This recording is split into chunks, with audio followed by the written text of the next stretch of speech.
And the merch is now live. Can you believe it?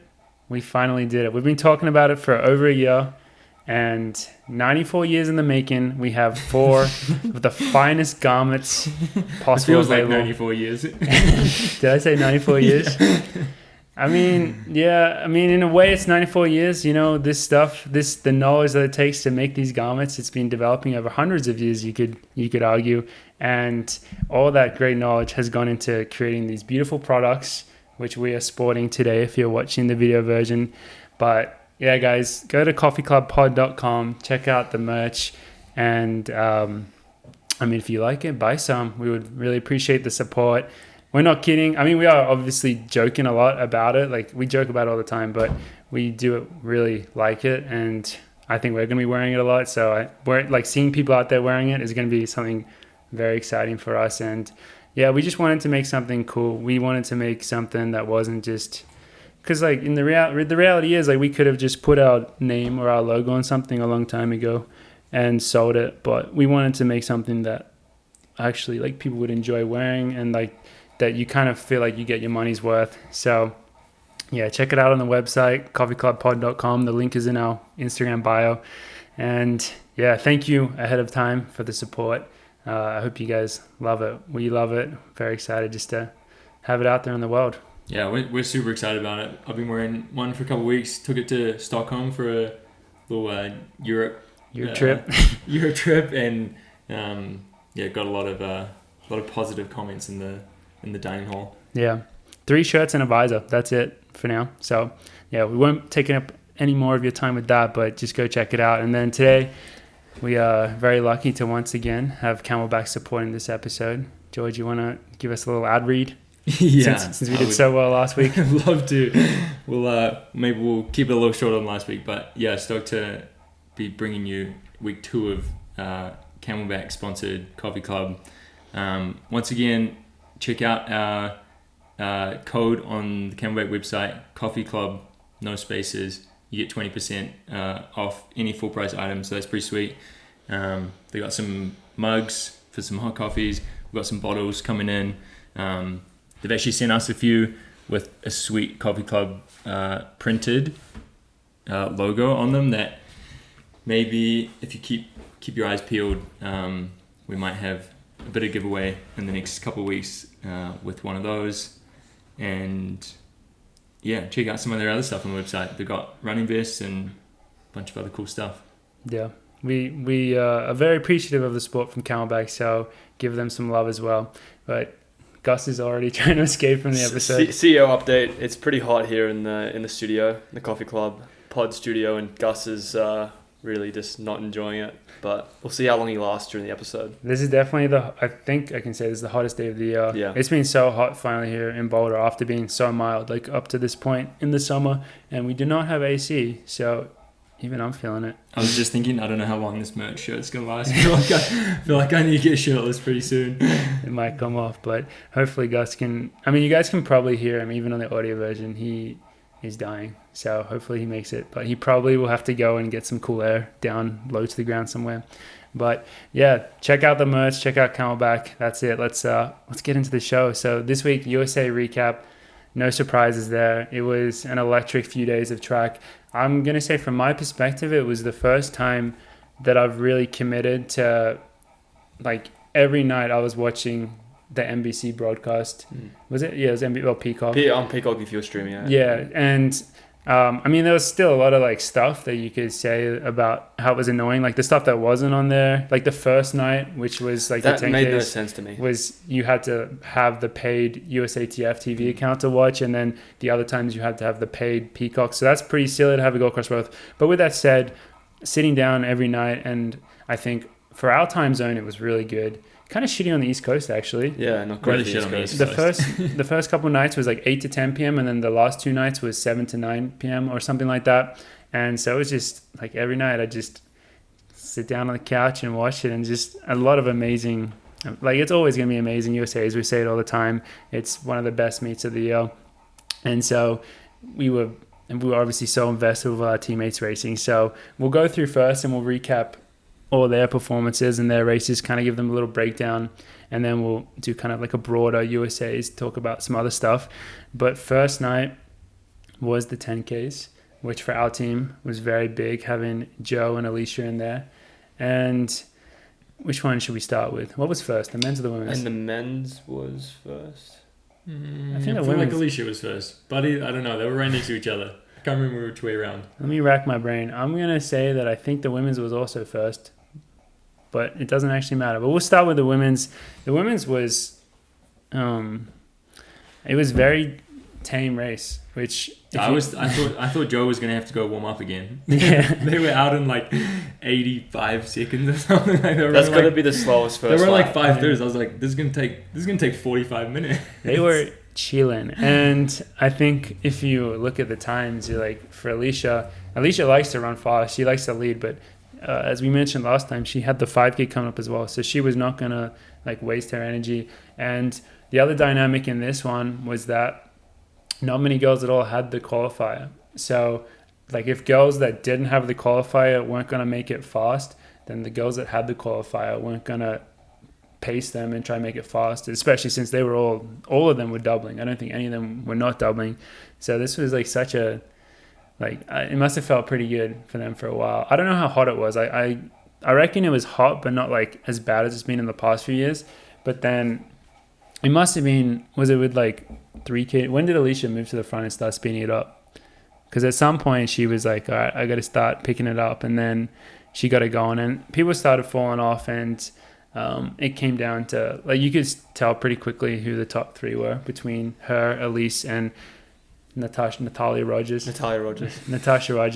who, I mean, we didn't like, I think for us, like, she was the biggest surprise in terms of just how amazing she was competing across the 10K and the 5K. So like, I did mess up her name, but I did give her, saying that she could have a good one. The three people that we remembered were the three people that came out on top. Yeah. And because I had seen her race at the Portland Track Fest. I'm not sure if I mentioned this last week. She raced the 5K at the Portland Track Festival, which I watched that. And she looked good, but she didn't look nearly as good as she looked at USA. Yeah. So I don't know which. Apparently she lives in Denver. Or maybe really? She moved. I thought now. Colorado Springs. She's from Colorado somewhere. Yeah, originally. Okay. I think she trains here still. Well, I don't know. I think maybe since she joined Puma. She might have moved. Yeah. Those guys are on training camps all around the place. Yeah. I think they were in Mammoth and Park City this spring. So I might have made that up, but they're all over the place. I mean, it could be very, very true. They were training in this. They in the springs a lot. They might have done initially. They might have done all three this year. So whatever, Colorado girl, we'll claim her. But Boulder, she goes in the Boulder category. She's on Team Boulder. Coffee Club TC got top 2 spots though. We did. Just remember that. We held it down. We did held down the front of the race. But yeah, Alicia was looking really good. I mean, all three of them were looking really good. And then it came down to just, man, Elisa's last lap is electric. She's so quick. I think it was a 61. Yeah, 61, 62, I heard. Yeah, something like that. So I think it's the kind of thing where, in order, like, Alicia knows if she doesn't go really, really early, then she's vulnerable to that. But also, the risk you have to take to crushing an entire 10K from the front is not worth it. When, the ultimate, it would be really nice to get the win, and of course Alicia wanted to win, but the goal is to make the team and compete well in Budapest, and I don't think it's worth like risking that to throw down 20 laps from the front, like, and destroying yourself for the 5K as well. Yeah, I think I think it was a pretty sensible run.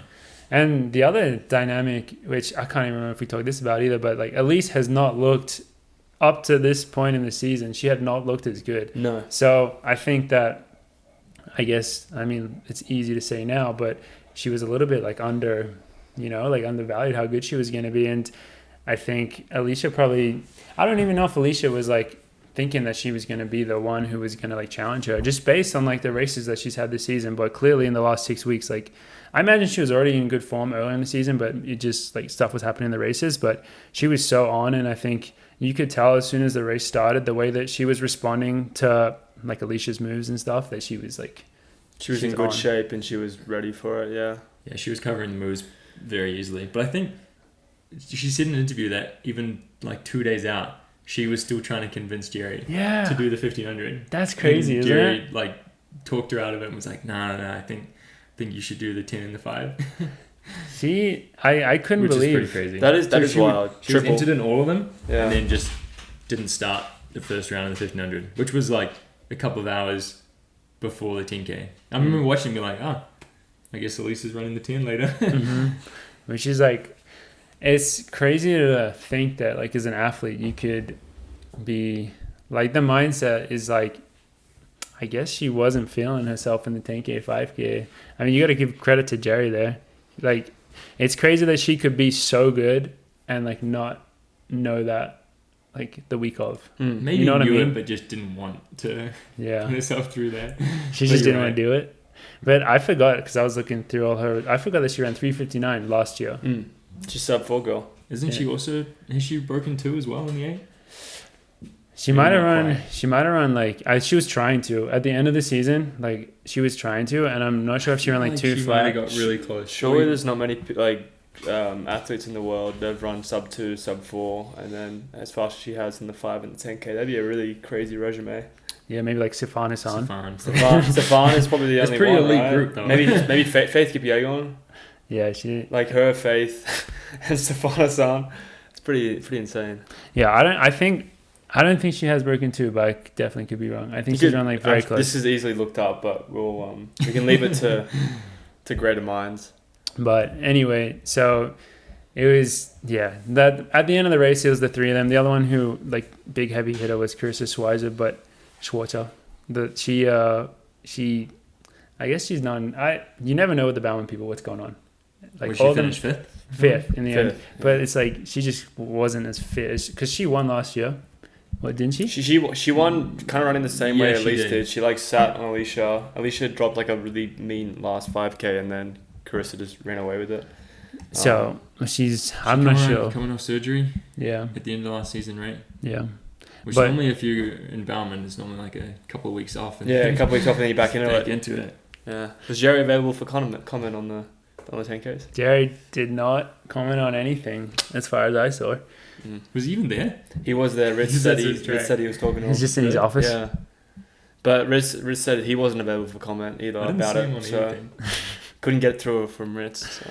No Yeah. interviews or anything. Well, I say the thing with Jerry, like we give him a lot of crap for that, like which is fine, I think. But he's always been like that. Even when he was like the most loved coach, like, even when he was at Wisconsin, he's always been someone who has had a reputation for like not really being into like interviews and like people like not even knowing what his face looks like. Like everyone knows what like Dathan's face looks like, but people don't know what Jerry's face The looks mystique. I think there's a lot of people that would go to a track meet and like Jerry would walk by and they would not know who it was. Yeah, he's very. Especially because he's like hat and sunglasses a lot. Yeah, it's his vibe. The length of his hair could change. Yeah. The beard could There'd be change. heaps of people that wouldn't know that was Jerry Shoemaker. Unfortunately, now he has to wear like the Oregon stuff, so it's kind of like a bit of a, yeah. it's a bit of a giveaway Bit of now. a giveaway now. But Maybe at USAC he didn't have to because it was. yeah, true. He could have just worn Nike gear. Yeah, But does he wear Bauman gear in that situation? Then you definitely know if there's the guy wearing Bauman.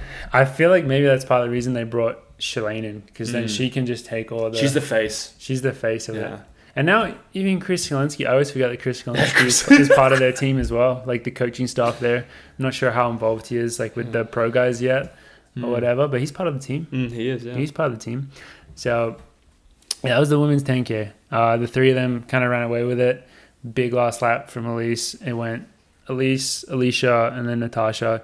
And Natasha doesn't have the standards, so there's a bit of a question mark if she'll be able to qualify, especially considering what happened in the 5K, which we'll get to later, which that would mean that I think the Carissa would end up going.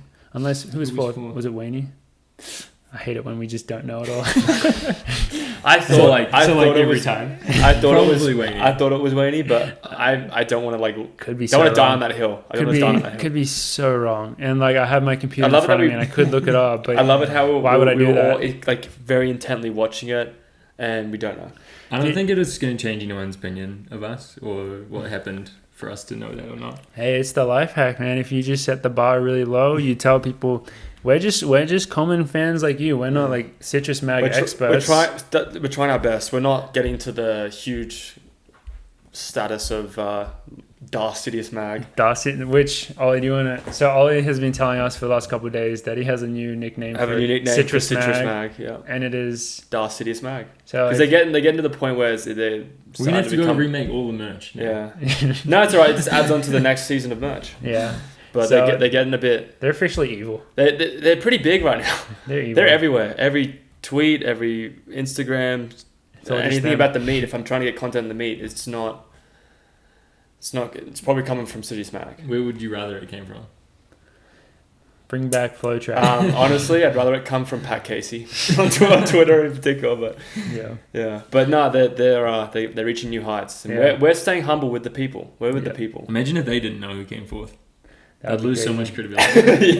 We would actually gain credibility and they would lose it. That's like they're just setting themselves up to fail, you know. Like they set the bar so high. They have something called journalistic integrity, which we just don't. Yeah. And I think that's we don't believe in our favor. We don't believe in that. We're just people, you know.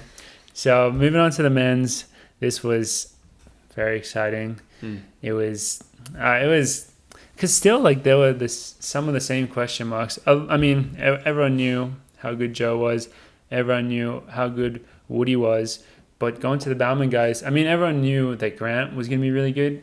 But he still hadn't looked as good as he looked a year ago. He hadn't run 26:33 or whatever he ran earlier in the season. And then the other big question mark for them was Sean McGorty, who this was, I believe, his first race of the season.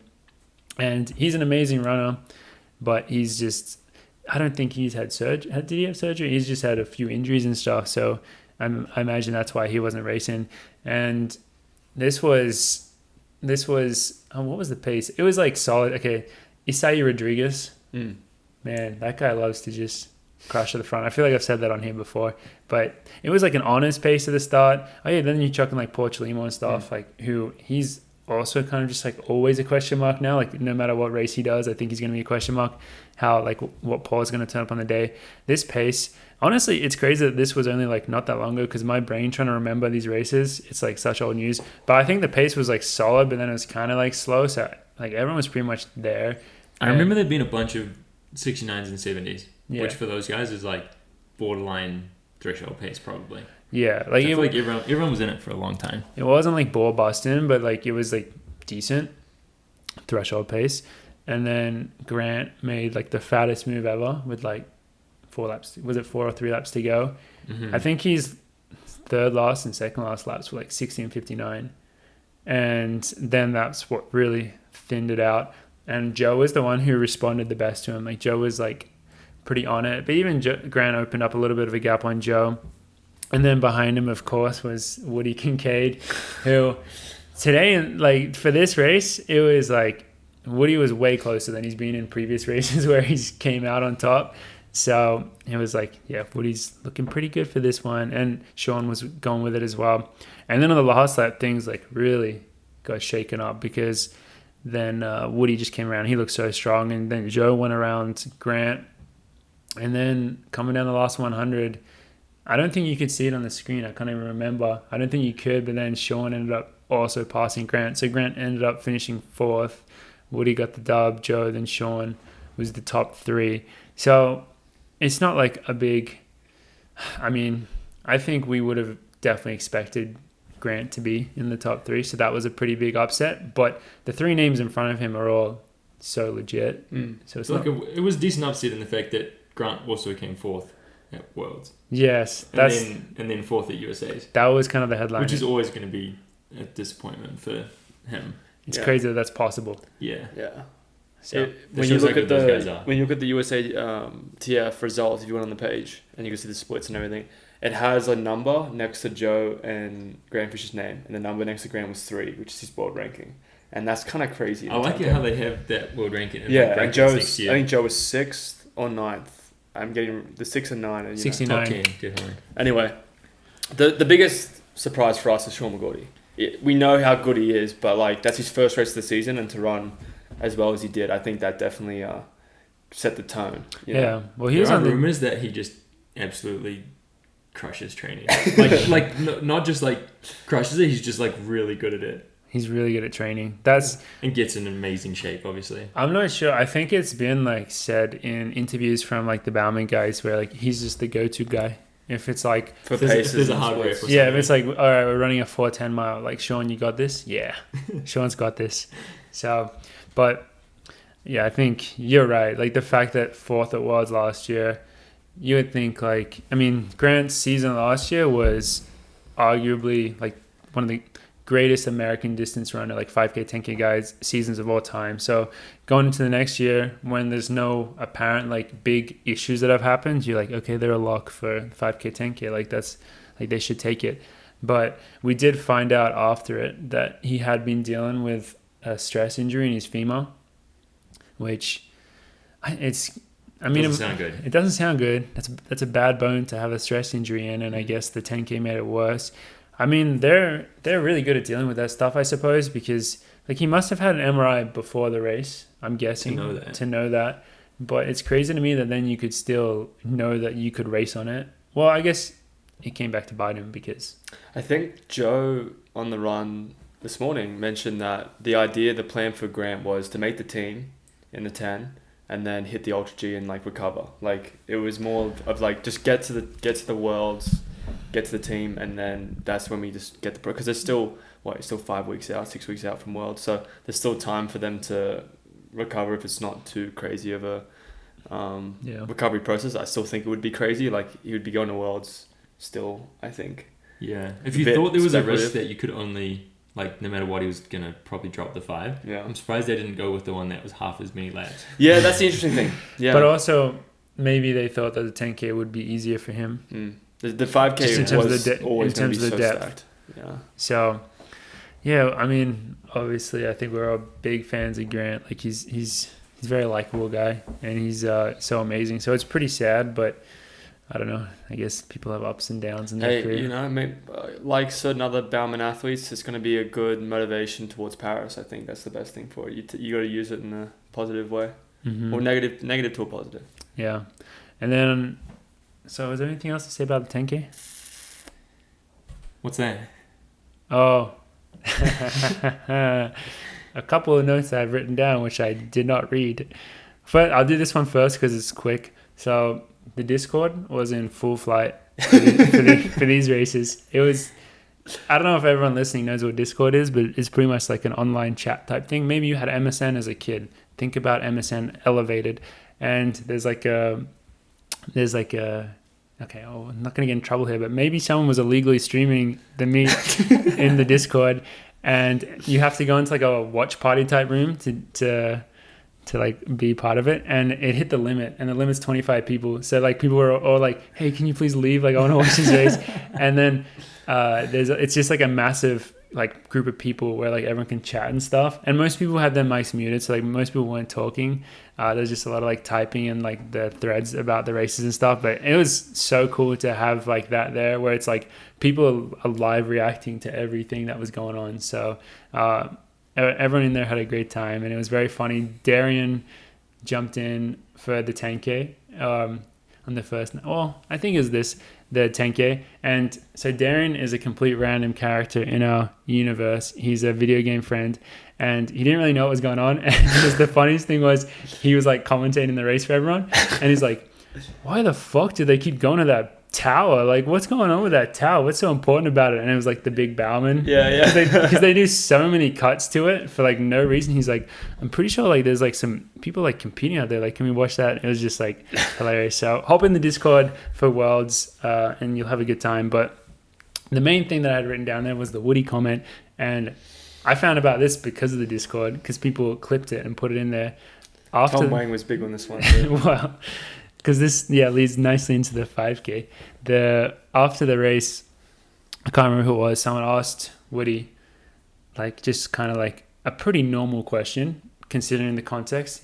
They asked him, so like how's like the rivalry with Joe going? Like, yeah, he was pretty much asking like how's it going? Like, do you guys like talk? Like, is it making you guys better? And then Woody was so dismissive about it. He said, I'm pretty sure you have to like lose for there to be a rivalry. And he's just like, I guess he's feeling himself. I don't know. I mean, we love Woody as well, but then people in the Discord were just ripping into him because he said that he had never lost to Joe, and then everyone was bringing up like last year in the 10K, Woody DNF'd, and Joe won that race. So that's probably counts as a loss. And then, I mean, I don't want to get too ahead of ourselves, but then after the 5K, when Joe did beat Woody, people were just ripping into him. Like, people were like just making so many memes about it, and just like the Michael Jordan one was quite funny. Yeah, it's the just Michael like, Jordan one when they had that quote from Woody, and then it just has Joe's head on Michael Jordan's body saying, "And I took that personally." It's quite good. So that was a nice little Woody comment to make something exciting. I don't know. We're just looking good for the sport. Good for the sport. I think good for the sport. With USA's, there's a great level of competition, but if you can keep those little more exciting tidbits off the track as well, keep them going. That's always keeps it fun. So yeah, that was the 10K. Sad for Grant, but credit to the other boys.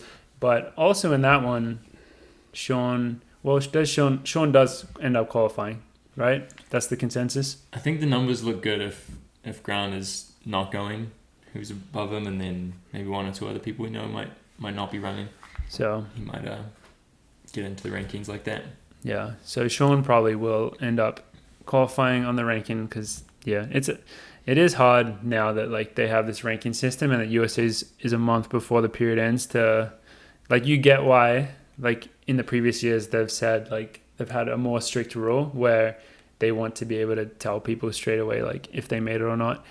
Because, it has been a bit confusing, but, it looks like Sean will get through. But moving on to the 1500, and the reason I put this one next is because, I mean, when we previewed it 2 weeks ago, we only talked about the final. We didn't even think to talk about the heats, and probably the biggest upset of the whole meet, well, that's a big, bold claim, but it's maybe appropriate. One of the biggest upsets of the whole meet was in the heats of the men's 1500. And that was when Cooper didn't qualify. And that was I think that was in the third heat as well. Was it? It was the last heat, yeah. Was it? So Yared made it through. He went to the front. He looked great. And then his heat was the first one. And so like all the time qualifiers made it from his one because he just like paced him. I think he ran 3:35. Yeah. Like 3:37 I think got in. Yeah, so pretty ideal. And then the other heats went pretty standard. And then the third heat was... I mean, they're all stacked. When you watch the heats, you realize how many good runners there are. Like, you forget, and then in every heat, you're like, oh, this guy's good, this guy's good. Well, in heat 3, there was Cole, Cooper, Henry Wynn, Drew, and a bunch of other good guys. But pretty much, like, Henry Wynn just, like, got a gap on the field, and he ended up, he won the heat, right? Mm-hmm. And then it was like did he win? I think Cole might have got him. Did Cole end up... Yeah, Henry was second. Was he? I think but he had enough of a gap that kind of no one else caught him. Yeah, and so then it was a big kick down at the end, and it looks like Cooper was going to make it through, and I think he thought that he was going to make it through, and then Big Daddy Drew Hunter just came down on the inside. That dash strength on the inside. Yeah. And he out-kicked him, and it was so close, and it was like kind of like a shocking moment, like disbelief almost. I think Cooper was like looking at like, what just happened? Yeah. Over the line. Yeah. This kind of thing where he would have made it if they did what they're doing at Worlds and making it even qualifiers in each heat. Isn't it so weird that they didn't do it? You would think that they would copy exactly like what for the USA's. Yeah. If it's going to be like that, you want to set up that structure now so that people are used to that situation. I would hazard to guess that Cooper was probably more deserving to be in the final than whoever was sixth and he won. I don't know who that was. I'm just putting that's Matt just idea. Matt Centrowitz. Yeah. It was Centro. Look, I think it was. This is the thing I have. Well, then I think the little thing I have with it is I think it's racing, baby. Personally, it is racing. He knew that going in, yeah. So he knew he had to get top 3. Like I think they didn't respect Henry Wynn. They definitely did not. And I think also like Cooper obviously can close really hard, and we've been through this, but he is so much stronger than I would say most of that field. That if he made it much more honest, not saying 335 honest, I'm saying like 337 honest, he probably would have gone through because I don't think 3 people are beating him there in that situation. But I think he relied on those tactics to kind of not use too much energy and then close it down, and that's just racing, like we said. Yeah. I think it's easy to say that now. Though. Yeah, because I think he goes into it thinking he can get top 3 no matter how the race is run. Because last year he won USA's in. That's what he's in a very tactical race. Yeah. But he ran 3:32 in LA.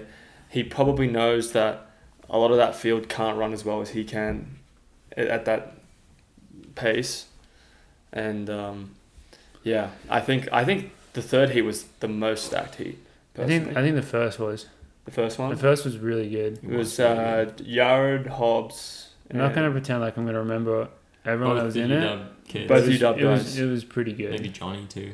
No. Grigori? Yeah. Centro. I think it was. Was Johnny in that one too? I think he came second in that heat. We're just making stuff up. I have no idea. Absolutely making shit up. I would say, like you said, they're all stacked. So maybe Andy Powell had 4 guys in the final. Yeah. It's pretty damn good. Credit to him. There's a third of the field. Yeah. I may as well skip forward to the final. It was, just stacked. And it was, I guess, like... Jared just ran it back. Just a replay. Replay of the heats. It's like, I was going to say, it's not that often when you can look at a 1500 and say exactly how it's going to go. But these days, it is like a lot more common. And this was another example of that where Jared just didn't want to...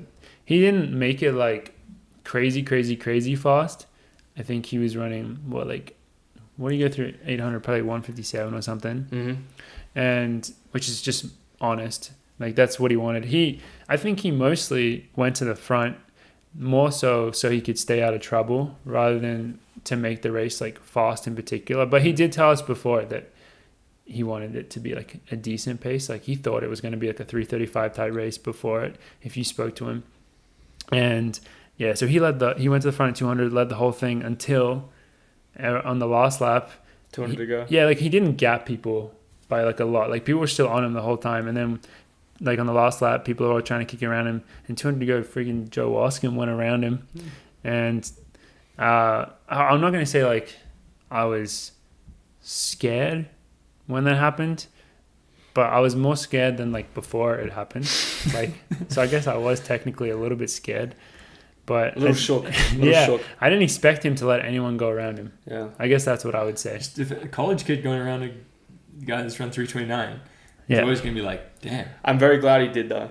Yeah, personally, because I think it made the 200 to go. If Jared needed a little bit of a spark to get going, it was then. If he didn't take the lead till 100 to go, could have been too late to respond. And I think Jared saw Joe go around him and went, right, time to race, get on him, and then use that last 100 and just have that Jared kick, Mm-hmm. Whereas if no one passed Jared and then it was kind of the same, and then it got to 100 to go and someone went, it might have been harder to respond there. So I'm kind of glad someone went at 200 to go, because it made it much more of an exciting race, like you said, but also like I think it made Jared's tactics a little bit more like better, because you can close really hard. That's a great point. I think it's when you lead that much of the race, it's gonna be hard. Like you don't even know what's happening behind you. It's good to gauge off someone, and I think that was amazing. Like and Joe actually, his post race interview, Joe Wascom goes, he's like, like every race that I've done well in, like 250 out, I start to make my move, and I wanted to do it in this race. I didn't care who was in it, and like that just shows you like he's a pure racer. He doesn't care what your credentials are. He's gonna go out there and race it, try and win it, and that's what he did. And I tell you what. It was pretty impressive seeing him go around Jared, because it looked pretty relatively like, not I won't say easy, but it looked like pretty like he was very capable. Yeah, and, he definitely was not like out of his depth. No. And even though Jared came through to win it, Wascom was rewarded with a second place at USA's, making the team. And I think he's like gonna get. He didn't have the standard, but I think he'll be up there on ranking now. Yeah. And then coming through for third place was Holcocker. None other than Mr. Holcocker. Oh, reliable. That kid, his arms are back. He's swinging. He came through, and it's good to see him. It's good, like he's had a really rough. I liked everything about him making the team except his jersey. You don't like the jersey? No. Well, which jersey? I don't know. They're stripy ones. The Oregon kit. The Oregon one. Pretty good. Sorry, Cole. But I'm sure he listens to the podcast. I'm sure he's like, thanks for the feedback, George. We'll get that changed. Very happy you made the team, though. Me too. I really like him as a competitor. Oh, yeah. And our thing. But I didn't actually doubt him. Like, No, you took the emotions out of it. You took the emotions out. I had the emotions because you guys picked the other two people. I had the emotions in it, and I believe that emotion-wise, like Cole wanted to get back to where he's one of the best runners in the world, and he said that, and he's like third race of the season. You know, making that team is extremely hard. So it's really nice to see him get rewarded, and hopefully he can stay injury-free, and I can go compete against him very soon. Yeah. I want to say me and Jenna were doing this like game beforehand, like picking the top three in each event for the evening sessions, and like had this like points table to win something. I don't even know what it was, but we never came up with anything. But I did pick Cole, so I believe. Look who comes running back. So you believe in him, but you just didn't want to show up publicly. Well, Cooper was no longer in it. Yeah, true. I picked Yared, Cole, and Prekel. Fourth place for Prekel. That guy, Mr. Consistent. He is very consistent. One of the nicest guys in the sport too. Definitely not consistent in what he wants, but consistent in like. He's gonna break through eventually, though. If you keep doing it, like you're gonna come out on top. If you keep running as well as you are gonna get the rewards. He's Joe's assistant coach too, which is tough. Oh, he is too. Kinda, yeah, in Boston, kind of crazy, but yeah, it was sick. Unfortunately, Hobbs faded a little bit as well. I thought Hobbs raced it really well, but then he didn't have the same kind of clothes that the rest of those guys have. And I watched his interview after, and he was like pretty annoyed. But then you remember, like, he's still so young, so it's like, yeah, you just keep doing your thing, man. I mean, like the previous year when he went pro, he didn't make it out of the heat. So, it's progress at least. Was he fifth? I think he was fifth or sixth. Sixth maybe. Yeah. So still pretty good. He'll make a team. But a super exciting 1500. I mean, with how good everyone is, like the 1500 is always going to be like so exciting. I guess we should probably talk about the women's. I don't have them written down here because I just have our teammates. But back to back, like these races were so amazing. The women's one was, I just having a thing Moo in there was just like, it was so cool, and it was just so weird because she looked like she was running so slow, and like she was jogging. They were not actually running that slow. Yeah. Like they were running a decent pace. I have to eat my words about a thing because I definitely was a bit skeptic. Just coming from a 4.8 background, coming from Bobby Crease's training, I just like was thinking, like I'm guessing a lot of other athletes are thinking that she wouldn't be able to like go back to back in the 1500s. But then you think, like, I reflected on that and I'm thinking, well, she does rounds. Like, she's doing 800 meter rounds. Those are freaking hard to do. And she looked amazing. And I think and her interview after the race was, like, pretty cool because she's, like, talking about how, like, every race, like, she's seen as, like, the best, you know? And going into an event where she's, like, the underdog, she really enjoyed it and thrived in it. And she ran it tactically really well, too, I thought. For someone that doesn't run the 1500 much, she ran it very well tactically. It's just weird that she was on the... Do you guys notice she was on the outside of lane 1 the whole time? Yeah. She looked like she was trying to let someone... Like, make someone come by on the inside, or... Yeah. I don't know what... I think she's just holding a position, I think. That's what I was wondering, if she's just so tall compared to a lot of those other... You can't get around races. Her as easy as you think. I just was like, maybe she doesn't want to go on the inside and potentially get boxed in. Yeah. Because... That would be like... Yeah, maybe I think that's 100%. It's kind of crazy. If you think about her, like, with how good she is and that she runs the 800, she almost never has to run in a pack. Like, she is almost always, like, out there running on her own. Yeah. So a 1500 definitely changes that dimension when normally, like, you're trying to sit in or whatever. But and she handled it like a pro. She looked really good. So I take back what I said. I actually now want to see her run more 1500s. It looked like they were going slow too, but I think she like hit makes it look slow. She could go for both now, 8 and 15. She has already scratched. She scratched, yeah. But Which looked like they were going to run like over 14. I was like, oh, they must be jogging. No, she just... And it was actually if you're looking at the, like, just the way she runs, and you look at her, it's like, well, she looks like she's jogging and everything. Like, even in the 800, when she's running super quick, she looks like she's just jogging. Yeah, but... Incredible athlete. It was still, the whole field was, like, kind of together for a lot of it. There were moves being made by different athletes, but I think at the end, like that last 300, it was kind of all the plays that you expected. Nikki Hiltz representing Mike Smith Elite, Mike Smith Collective. Fleek stuff. Came out on top, and they, like... I don't think it was a surprise that Nikki has just looked so good in every race this season, and it's always a big kick down at USA. So I think for Nikki, that was the race. That was perfect, yeah. So I feel like Nikki was probably the pre-race favorite. I think so. so. I would say so. After their performances, I would say so. And then Corey McGee, and she can make teams, man. She just looks so consistent these last 3 years. She's just been crushing it. So she ended up coming. It was, it's always like nerve-wracking when there's 4 people kicking down, and there's only 3 spots. Corey ended up second. Themo was third, and Themo was second. Sorry, Corey backwards. Third by like 400ths of a second or something. And then unfortunately Sinclair with the dive at the line ended up 4th. And I think she's got the pull up. So good for her. But it was a bit of a surprise. I mean, I think I would have said maybe Sinclair could have won it as well. I mean, that's not even like a hot take at all. She won last year, right? She's a defending champ, and she won in really like dominating fashion last year as well. I mean, she got a season started really late this year, so I guess I think she was dealing with injury or something. But yeah. So it's not like that crazy, but I mean, luckily she ends up still getting on the team, and now she has that extra period of 5-6 weeks continue to get the fitness in, and I'm sure that whole team will be very dangerous. Oh, 100%. The 1500 meter teams for the men and the women look incredible. Yeah. And they're going to be very competitive at Budapest, I reckon. So, some awesome racing there. Moving on to the next one. Next one I've written down is a tough one, which was the women's 800. Very sad for us because Sage came 4th, which is not the spot that you want to come. Unfortunately, missing out on the team by 1 spot. And it was a tough few days for Sage. I don't think we'll spend too much time talking about this one because it's like kind of like her business, I guess. Follow her on Instagram. She had a good post about it, but it was a weird race. Like RJ Wilson was not in the same form that she's been in. I looked it up after that she'd made every team since going pro in 2013, which is crazy. This is the first time that she hadn't made as well since then, I think. So 10 years. Yeah. That's crazy.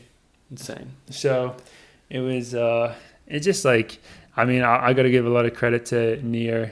Is it Nia Atkins or Atkins? I've been saying Atkins, but okay, could be wrong. Don't quote me. I think it's Nia Atkins. Nia Atkins. She's looked amazing all year, and I think she went pro in the same time as you guys. Like she's relatively young as well. Gets the dub for Brooks Beast. The Beast. She's got that dog in her. Yeah. So Brooks Beast getting it done. I don't know if they've had someone win a race since like. No, sorry, that was a bad joke. Have they had a US national title? They had Nick Simmons technically, 2015. True. I believe. Okay. Drew Windle, I won an indoor title. Indoors. So. Good for them. I mean. Good for the Beasts. Good for the Beast. We like the Beast, don't we? They actually had quite a good weekend. They had. Okay, if you want to look at it like team scoring, and some of the people in the Discord were talking about this, in terms of like expectations, they had the best USA's potentially. Like they performed really well. Just like doing like Henry Wynn looked great. I think he was 5th. He did great. Nia with the win, and then Isaiah Harris was second. I mean, pretty good team. Like they did really well for. They're a small team as well, so yeah. I think the big thing for Sage is that she's got a bunch of Diamond Leagues coming up and should make the Diamond League final at the end of the year. So plenty still to go. Yeah, she's something to look forward to. She got back here yesterday and she's leaving in like 2 days back to Europe to race. So she'll be back at it, and she's an amazing athlete. 800. Maybe, do you guys know she's racing in 1500s this year as well? Dathan is looking for one. Because she's also a great 1500 meter runner. So yeah, she'll still, I'm sure, have an amazing season coming back from everything. So just a tough one to watch because, I mean, you could say this about a lot of people, but we all really think she deserved to make that team based on like what happened last year and how good she's been since then. Yeah. But I mean, that's why you race it. Like it just ends up what happens on the day. Everything happens for a reason. Who knows? Maybe in a few weeks' time we'll be talking about Sage winning a big major race, having a big PB. You know. Yeah. So I'm a big believer of that, and she's worked so hard throughout the year, and she will get the results that she. You reap what you sow. So true. I'm a big fan of Sage, so I hope she crushes these next Diamond Leagues. Yeah. And so the final big races for our team were both 5Ks. And I think we'll go through the men's one first, just because that's on my mind right now. Oh, the juicy one. This was juicy. It was very juicy. I mean, they were both pretty juicy. They were both pretty juicy, but the men's just with the amount of talent in there. Yeah, the amount of guys that had excited. like qualifiers or good rankings and stuff that are in there, and like people doubling, and then also people coming in fresh, like that kind of dynamic. Cooper tier looking for redemption. Grant scratched on the days, but up to that point it was like, oof, this is gonna be fucking crazy. All these guys like coming in angry. Probably one of the most exciting races I was looking forward to. Yeah. And then it was funny because the way it played out, they were just kind of jogging again. Isai. Back to Isai at the front. And I think you got something here. But he wasn't actually running very fast at the front. No, when I looked at the splits. I didn't think he was either. Like they were running a lot of 68s, 69s. Yeah. So same as the 10K, but in a 5K, yeah, it's not quite as doesn't wear you out quite as much. So it meant that the whole field pretty much was there. Oh wait, one thing I forgot to mention. This is going back to the 10K. Do you remember how last week you talked about how one guy made it into the 10K with like a 29-minute like time? Yeah. Wait, was that true? Did they? Yeah, and he messaged us. Really? Yeah, he was. We reposted on a story. I don't know, but it's fucking awesome because like he like clipped that. Wait, is that what I got tagged in? Yeah, I didn't know who that was. He clipped you talking about like like this 29-minute guy got in, and he's like, yeah, that was me. Didn't he say it was actually something? Like, yeah. What was it? What was his time actually? Faster than that or slower? I think it was slightly faster. But no, he was like so cool about it. So funny. Shout out to that guy. Very funny. But back to the 5K. Everyone was still in it at this pace, and there were so many good people. And it's really funny because there's all these like individual kind of battles going on. Everyone's like watching each other. And in the pack, there was a lot of dynamics, I would say, between like Cooper, Joe, and Woody. Like Woody was trying, and Joe, I think, were really focusing on each other. They were almost locked hips. Like not necessarily because of the rivalry comments, more because they probably just saw each other as like the biggest threats. And then it meant that like when Abdi made his move, which was such a decisive, like strong move, devastating move. Like so many of those these good guys were still like mid pack. They were just too far back to respond, and it really broke up the race really quickly. And he had a few people go with him, and everyone that went with him got rewarded for it because they all ended up being the top 3. And Abdi's close. It was a 2:21 last K. And 53.6 last 400. Crazy, like 57 second last lap, I think. So that was with 2 laps to go. Just 53 last lap. Oh, sorry, yeah. Like absolutely world class. Yeah, it's incredible. And I mean, Portugal essentially closed in the same. He closed quicker. Also, he closed quicker than Abdi, which is like crazy as well. So Portugal is back for now, and yeah, for a moment he looked like he was going to win, but that's just like those guys close. It's just absolute world class. Like if you can do that in the world champs, like in the right timing, I think you can medal. Honestly. Oh, win. Yeah. Mike Smith Elite getting their 3rd dub of the weekend. Crazy. So I mean, and Abdi's someone who was sick earlier in the year, so he's been relatively quiet compared to some of the other people. He didn't even make a trip over to Europe, did he? No, just went to LA and fell and then ran 13:04, 13:05 with the same time he went with exactly a K to go in that race. I think that's how he knew. Like he knew if he went with a K to go, he could hold on. Yeah, and I think after watching that, you can say like no matter what, he was winning it, but especially the way he did the move when a lot of the other really good guys were stuck in the mid pack, it was like perfect execution. It was so well done, and Sean was one of the ones that was up there, like able to respond to it. He closed really well, ended up 3rd, so great weekend for him. And then Joe ended up coming through for 4th place. Outkicked Cooper. Pipping Cooper. Which is a little bit sad for Cooper. Good for Joe, which Joe would maybe do the double if the spot went down to him. If it went down to... Because... it would just be if like Sean didn't want to do it. If Sean just wanted to focus on the 10. Yeah, because Sean doesn't have a qualifier in the 5 either. So, but I'm guessing that Sean is going to just do a 5K and try to run the standard. And then drop the 10. Maybe just do the double. I'll do double. Yeah. Because he would have already qualified for the 10. It's the 5K he wouldn't qualify for unless he gets the standard. Yeah. So I wouldn't be surprised if that's how it plays out here. But the kind of sad thing for Cooper is that if he had come 4th, then his teammate Sean could have said, hey, you can take my spot and we can both go to Worlds. So, yeah, Joe. Hey, like I said, good motivation for Paris. You could see Cooper rallying for Paris, the big team. It's going to be a very hard team to make, and if you have the bad taste in your mouth from the trials where you didn't make the team, I'm sure it's going to be good motivation for him. Yeah. So it was amazing 5K. I don't know if there's anything else to say about that one. Just like great racing. And yeah, Joe, we should probably highlight just how well he did coming fourth and second. First time doubling. He closed down pretty well too. 223 or 224 last really game. Good last close, but he was just came from quite far back. Yeah. Mm-hmm. He was hanging out with Woody back there.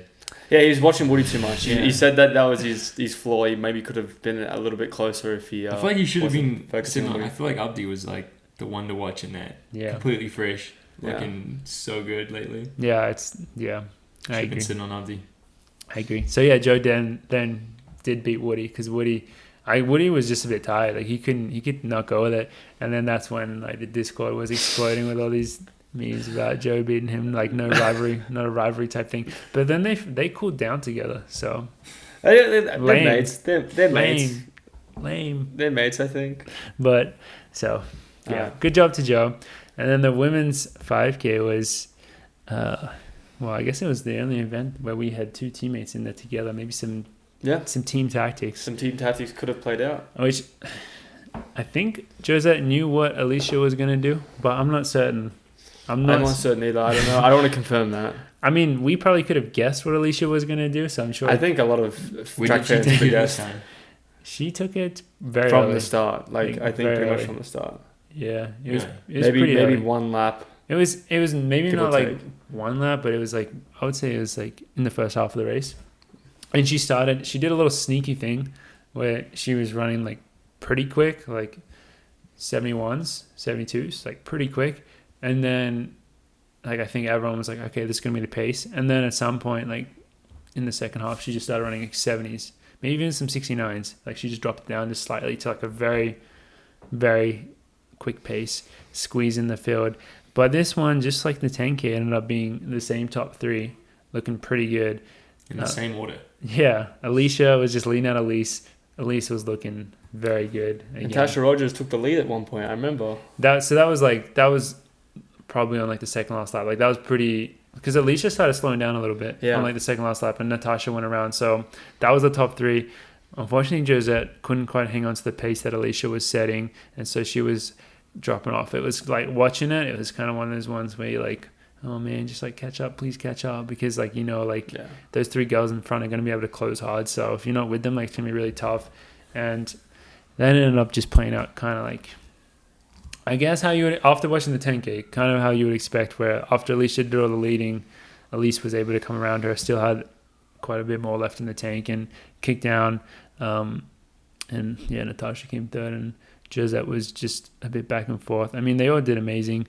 I'm still not sure like what the conditions were like. I mean, leading that much of a race is always so hard. Like I'm very impressed at how Alicia was able to do it and like really squeeze it down. But it's got to be so hard doing that when you have Elise sitting on you, who's just so good. Very good. So ended up being very similar to the 10K in the end, same top three. And with the way it played out, all the top three hit the standard in the actual race, so they all get to go, unless someone drops out for a teammate who cannot confirm nor deny if that's going to happen. Probably shouldn't even talk about it at all in case we say something incriminating. I guess we don't. That's one thing where Dathan mentioned it in the gym, where it's like Alicia earned those two spots. She gets to decide. And then whatever she wants to run, she wants to run both. She wants to run the 5K only. She wants to run the 10K only. It's up to Alicia because she earned those spots, And then if she does not want to run the 5K, then Josette would get the call up as the alternate. So I guess we'll just wait and see what time tells us. It is a tough one. Because this isn't like, I don't think it's controversial to say, but I don't think like, because I saw someone did a poll. I think Citrus Mag did a poll. Carl Merber. It was Carl Merber. Yeah. Carl Merber. Like, should you give up a spot to your teammate if you already qualify? And the majority was... Jordy liked that poll. The majority was yes. But I'm going to say this is one of those times where I think if you only polled professional runners, they would probably say no. Yeah. Because you earn those spots individually, and it is an individual sport at the end of the day. If you weren't like, oh, I don't think I'll run it, then that's different. But if you have a potential to medal in any of those events, you always take it. Yeah, those opportunities don't come every year, you know. So it's just based on the context, I guess. Yeah. Like where you think you're going to be able to have the most success. And yeah, that's what she has to weigh up when Alicia's making that decision. Mm-hmm. So we'll see what happens. Would you guys give up a spot?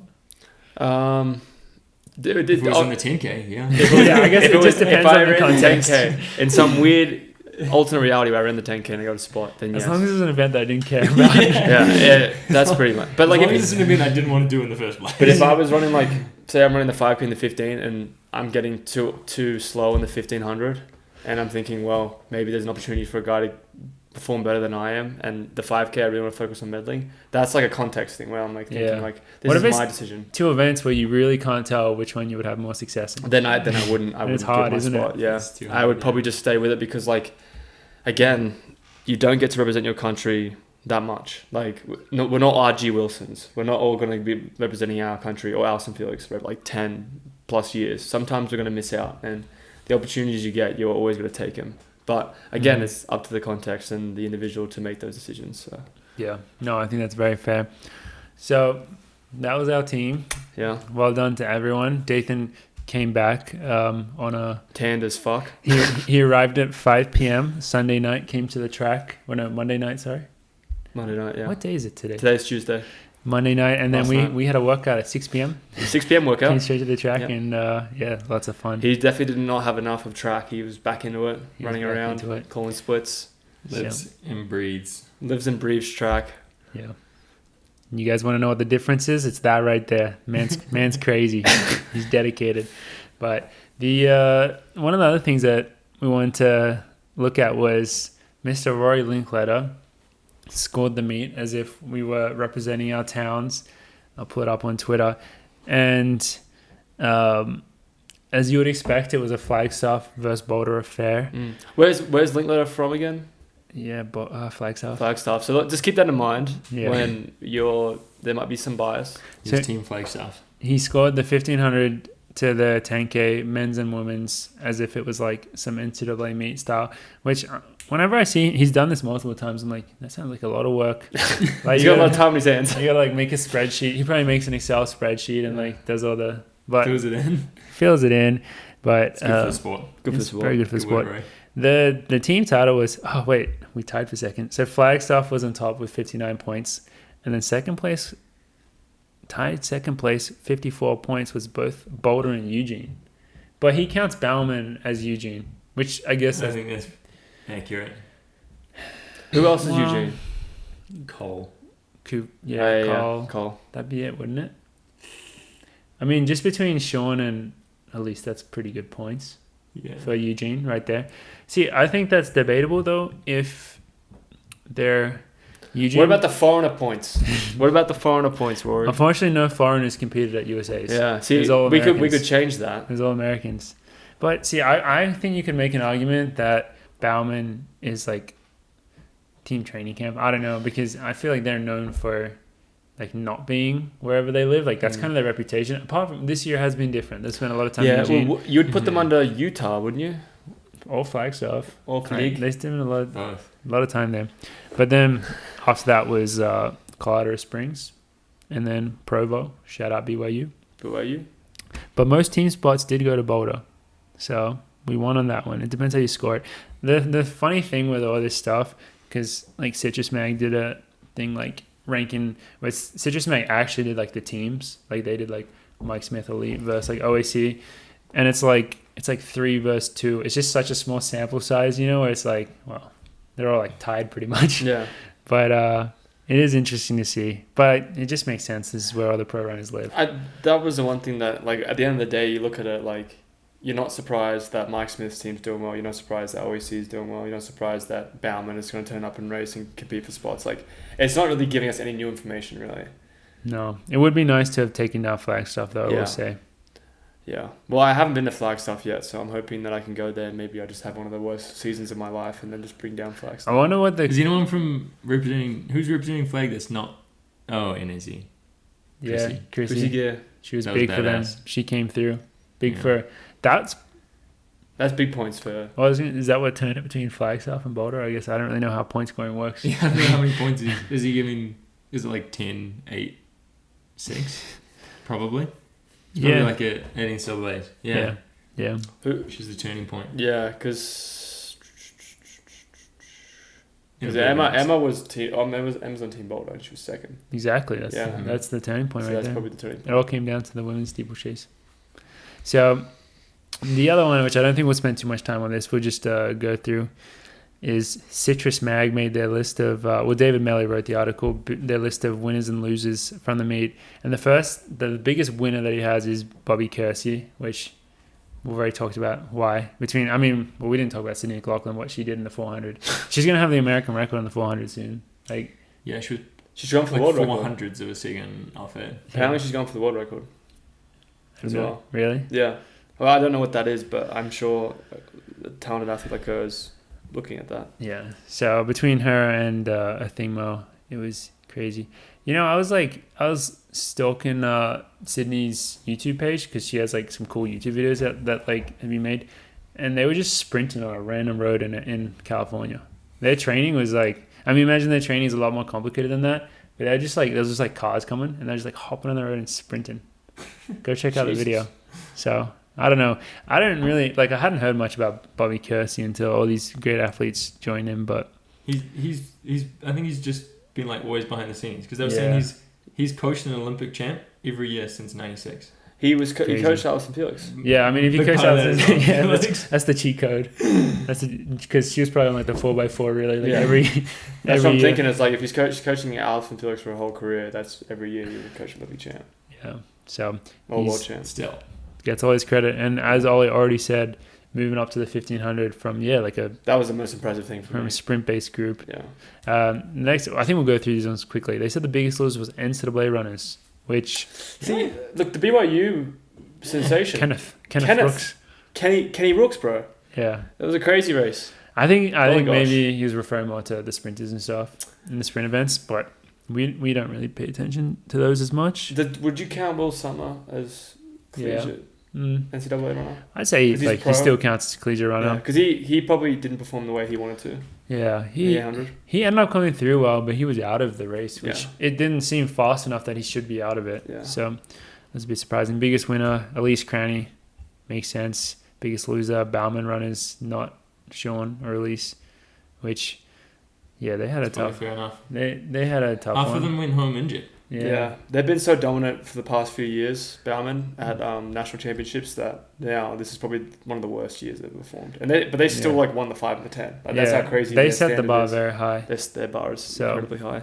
And Jerry available for comment? Let me just check. Did David get him? Says that he wasn't. He wasn't available. Unfortunately, not. Next biggest winner was the Tracksmith Amateurs, which I'm pretty sure Tracksmith probably paid him to write that. But no, they won. Love seeing that though. They won the. What is his name? Charles Cravon Charleston winning the 100 men's. The sprint, the men's sprinting was the 100 was so weird. He came through and won. Yeah. Okay. So he does say that he's runs for a Tracksmith sponsored club. So we'll just skip past that. Now the biggest winner was Shikari. She's had all her ups and downs, but did you? I don't know. She's not back. She's better. She's not back. She's better. She definitely rehearsed that. But did you see? There was a tweet from Let's Run. Jonathan Goldblatter talks about how Shikari was apparently going to talk after the competition to media, and then never ended up talking. I did see she never talked to the media. He blew up about that, but she did talk to media. She talked to specific types of media. So that says something. I think she's making a statement of who she believes is the best people to portray her. Who was it? In the media. It was the guy that does all the NBC stuff. Really nice guy. Big guy. Lewis Johnson. And then I don't know what her name is, but she also did... It was in front of a hedge. And they would have Sid McLaughlin juggling and... I don't know who ran that. I did see those posts. I'm not sure who that was coming from. Shikari did that was probably Citrus Mag. That could have been Dar City Mag. But she was doing media, but she just chose to do media talk to Jonathan Goldblatter. Yeah. Or Flow Track, for them. But that was a big loser of the meet, was not having Citrus Mag MVP David McCarthy on the ground in Eugene. Don't let them listen to Jonathan. Don't let them hear you say that. Kyle and Chris are not going to be happy. Well, I like those guys too. But. Yeah.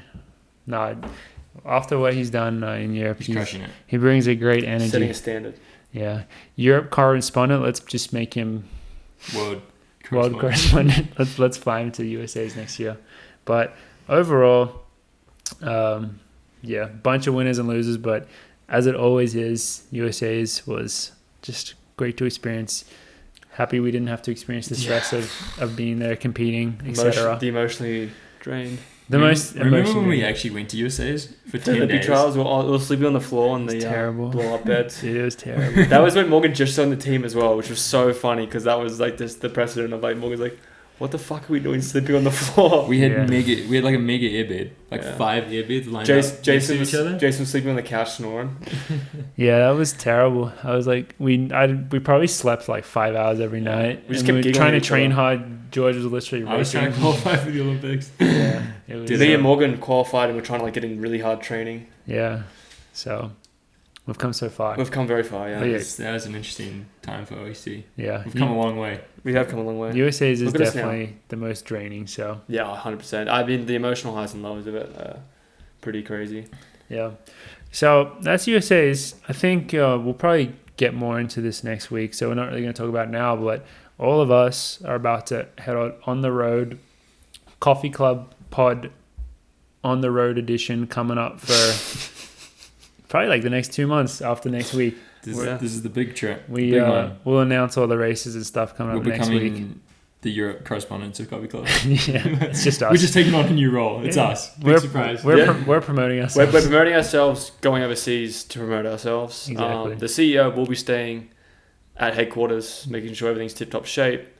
We'll be heading out. Yeah, so I think we'll get into that all next week because we've talked about running way too much today. Yeah, this is more running than we've talked about in most of our podcasts. So. Yeah, it's just like trying to officially cover events is really taxing mentally. Yeah. I was already finding it really hard just in the beginning just because of how hot it is. Yeah. I feel like we should be taking a nap right now. Do you reckon it's cooled off during the pod? I feel like I'm cooler now. I think it is slightly cooler. Yeah, but Gus has taken off, but it's probably still I don't know how hot it is in this room, but it's. Yeah. We should be taking a nap, so maybe we should go do that. But is there anything else from us? Pretty much just go buy the merch. Yeah, I hope you guys enjoy it and give us feedback as well. Maybe we should give a longer story about how all the merch stuff. Maybe we'll do that next time. We'll do that next time. Yeah, we won't waste your time. Check out the merch. Thanks once again to Camelback for supporting us. If you want to buy something 20% off, use our code Coffee Club, all caps, one word. This is episode 94, is it? Because I didn't say it at the start, so I can't remember. Episode 94. 94. Thank you very much, everyone, for listening. We'll see you all next week.